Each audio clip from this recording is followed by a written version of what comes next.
If you ever felt lost with too many credit card options, this video is for you. Welcome back to Finance Homefront.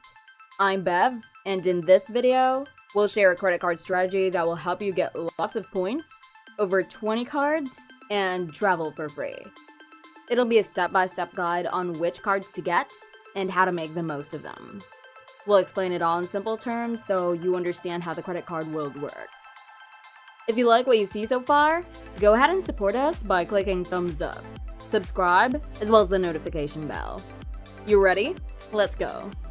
We've got 6 tiers to guide you through this journey. First up is the baby cards tier. Perfect for those with not so great credit. If you're new or had credit hiccups, this is your starting point. Next is the beginner cards tier, a no-brainer with 0 annual fees, making it a positive start. Moving on, we hit the mid-game cards tier. If you spend a night at a hotel now and then, this tier has your back. A bit more on the fees, but the benefits start rolling in. Enter the business cards tier, a bit trickier to grab, but the points you can rack up are worth it. Then comes the premium cards tier. Fancy, luxurious, and loaded with top-notch benefits. Finally, the elite cards tier. Ultra baller territory? Only for the select few. Now, let's break down the tiers. Starting with the baby cards. You've got secured cards, credit builder cards, and student cards. Secured cards are like training wheels for credit, where you put down a deposit that becomes your limit. Credit builder cards, like Chase Freedom Rise, help you move from JV to varsity, linking your money to a checking account for better approval chances. And don't forget the student cards, perfect for those still hitting the books. Now, let's move on to Tier 2, the starter credit cards that take things up a notch. With these cards, you enter the world of no annual fees and welcome bonus offers. They are straightforward, easy to get approved for, as long as your credit score is decent. Don't underestimate them. These cards are excellent.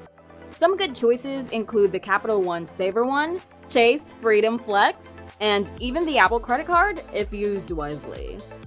It's a powerful set, especially if you enjoy the cashback, no annual fee aspect. Now, on to Tier 3, the credit cards that bring more excitement. Here, the annual fees start to rise, but don't worry. You get cool credits and benefits to balance things out.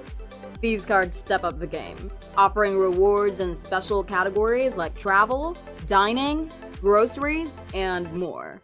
You might even get a free hotel night, like with the World of Hyatt or Marriott Bonvoy cards. Mid-tier cards are great for climbing the credit card ranks, often coming with generous welcome bonus offers. Spend a certain amount, and you could get a cool 60,000 points, equivalent to $600 in cash. So even if you pay an annual fee, the welcome bonus can put you ahead in the first year. The best part is, you're not stuck with these cards forever. You can always switch or downgrade. Basically, having the flexibility to change your credit card lineup.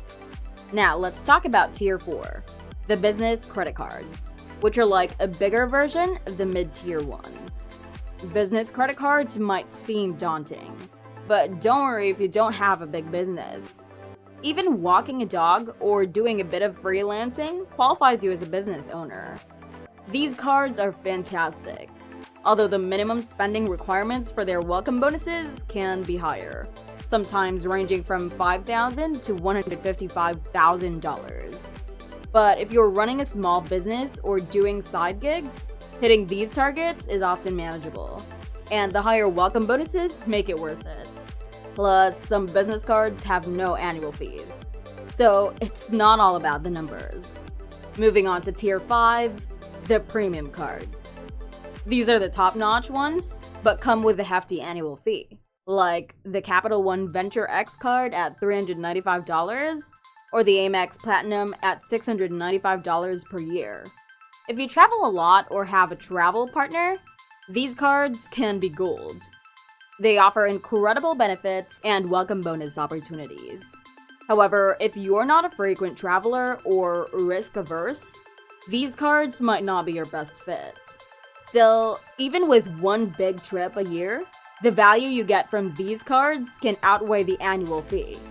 Just make sure to use those perks to the fullest to make the most out of your investment. Now let's talk about the sixth and final tier, the elite cards. There are only two in this category: the Amex Centurion card with a hefty $5,000 annual fee, and the JP Morgan card with a $550 annual fee.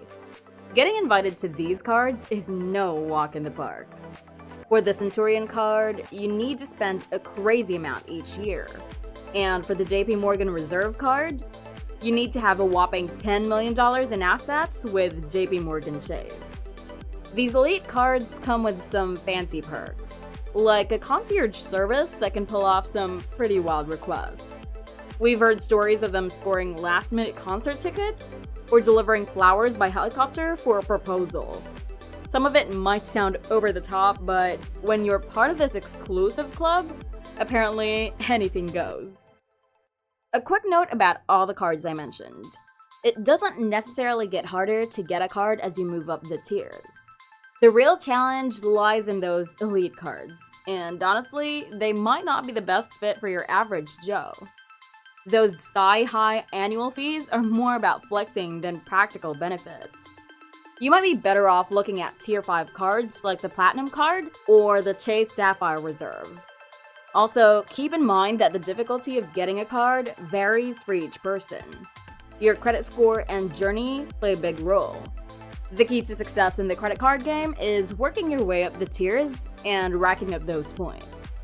You can mix it up depending on your plans, but the general rule is to start from the bottom and climb the ladder. Hey, before you go, remember, there's no specific order to these credit card tiers. It's all about what suits you best.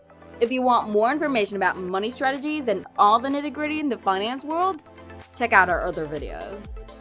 And just a reminder, none of this is financial advice.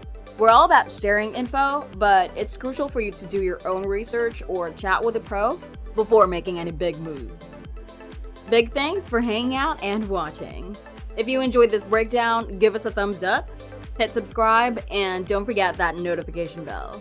It really helps our channel grow. Thanks again for being part of our community, and catch you in the next one.